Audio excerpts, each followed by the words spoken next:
واسه 30,000 تومان؟ بله. یه لحظه ننویسیم ببخشید. مثلا من مجبورم به شما واقعیت چی بگم. من بگم نسبتمو بگم خدمت. بگو.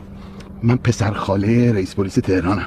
به جون مادرم دیشب برنامه در شهر رو نگاه می‌کردین، رئیس پلیس تهران مصاحبه می‌کرد، یکی اون پشت وایساده بود، من بودم لبخند می‌زد، خوشم نگاه می‌کرد این کی اینجا وایساده، پسر خالش بوده دیگه. واسه ما هیچ فرقی نمی‌کنه. دیگه از چون مادر ننویسی است. من دیگه راستشو بگم دیگه چیکار خسته نباشید. من مأمور مخفی هستم، پلیس مخفی هستم. خسته نباشید همکار، مجبور شدم به خاطر این کار شما از مخفی بودن در بیام. چطوری؟ دستتو بکش. فرمانده چطور؟ نه چون مادر یه ننویس، خواهش می‌کنم ننویس، ببخشید ننویس. من یه چیزی رو بگم خدمتتون، واقعیت. قول میدین ترتیب از سر بدین؟ بگو. من باردارم جناب سرهنگ.